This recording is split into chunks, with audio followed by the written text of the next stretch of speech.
Good evening to you all. I hope you all had a wonderful day at church today if you went, and I hope you had a wonderful day overall if you stayed home and did your studies. Okay, so today I'm going to be talking about ignoring the red flags. A lot of people do ignore red flags, even though you got a variety of people saying that the majority of people, a lot of people, a lot of guys, a lot of women, that they mask themselves, that they are good at not showing who they really are, which is true in a lot of cases. In most cases, you do got people that are covert narcissists. But at the same time, guys, there are red flags. And the thing is, what really gets people is they don't really recognize how to distinguish between what's a red flag and what isn't. I'm going to touch on some of that today, just a little bit, to give you guys, just an idea of what could be and what couldn't be, okay?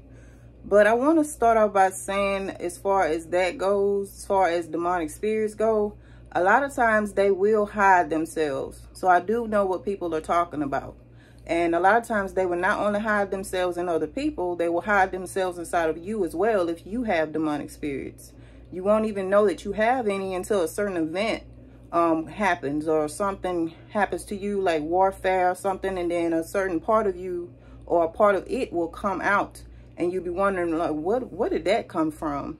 But guys, when somebody is full of demonic spirits and their spirits are hiding, there are other ways that you can tell if a person is right or wrong for you.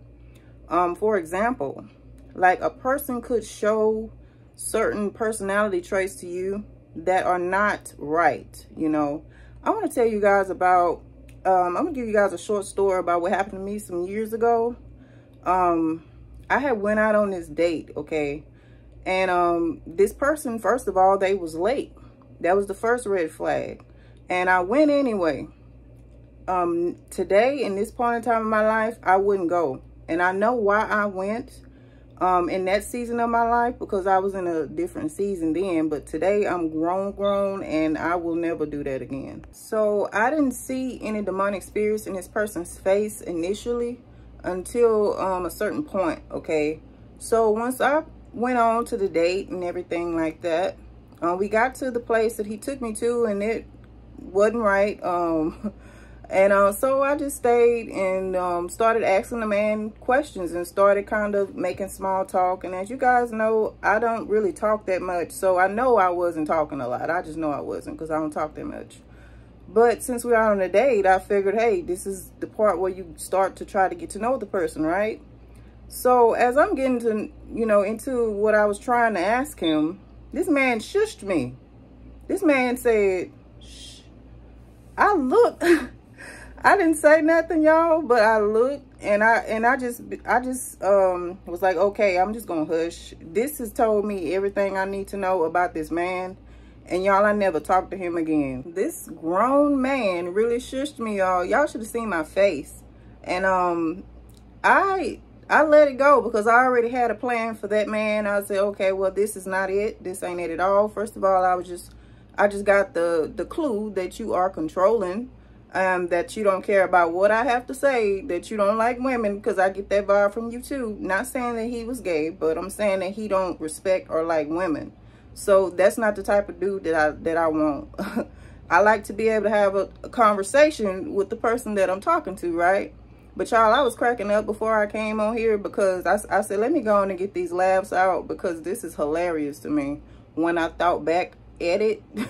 Because that was so rude, you know what I'm saying? But you don't have to get loud and get all angry and cut up in the facility just because the person was rude. You just don't talk to him no more. Then on top of it, he was passive aggressive, y'all. Don't ignore those signs as well when somebody's being very passive aggressive. And this not only goes for romantic relationships, this goes for friendships too as well. This goes for anybody, really. Because you really don't have to deal with people if you don't want to. I don't care who they are. But what is passive aggression? Passive aggressive behavior is when you express negative feelings indirectly instead of openly talking about them. What are examples of passive aggressiveness? It is sulking, backhanded compliments, procrastination, withdrawal, and refusal to communicate. Okay, That's what I got from that. And I never talked to the person again. I didn't have to see the demonic spirits in this person's face. The person told me everything that I needed to know. You can't ignore this stuff, guys, and just be like, well, maybe they meant. No, they meant exactly what they did. They meant exactly, they show you firsthand. And if you have your eyes open and you have the eyes to see, you will catch that stuff. And me, I thank God that I am the way that I am. Y'all, I love me, and I don't want anything to happen to me. So I am firsthand the first person to actually try to look into a person to see what kind of person that they are, because I do not want to go through what I went through again. Ladies, if a man is asking you about how much money you got and all of that and what's in your wallet, he's trying to get in your wallet, okay? Don't no man got no business wanting to know what's going on with a woman's finances. That's just weird to me. And I had one guy actually try to dig into that with me, and I believe that was the same dude. But, you know, as far as he goes, I just speak and go on about my business, because I already see that that is not something that I would want to partake in with him. So those are red flags from jump. Just like if a person, like I said, if they're being passive aggressive, and I just read you guys the definition of that, those are flaming red flags. You have to look at the red flags. Do not ignore them. Do not give people the benefit of the doubt either, because you just never know what spirits this person may be battling.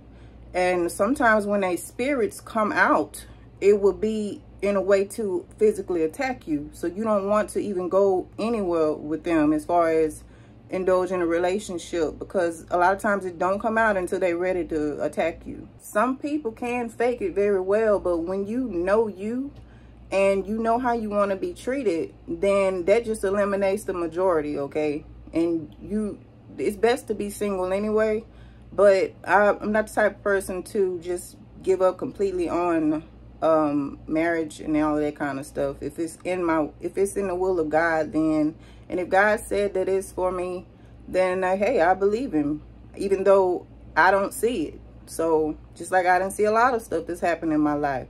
And also, if you have any codependency issues, you should get rid of them. That blinds you to all of the red flags. If you're just looking for somebody to cater to your voids, you're going to miss a lot of these red flags that people have, and they be flaming hot red flags and people still don't see them. That's because you got something blocking you. You got to release that and let it go. Like, why date if you're going to be looking for somebody to be your everything? You got to be everything to you first, you and God, before you even think about trying to be with somebody, because the signs are there. Trust me, they are there. And I don't miss none of them, because I know how, like I said, I know how I want to be treated.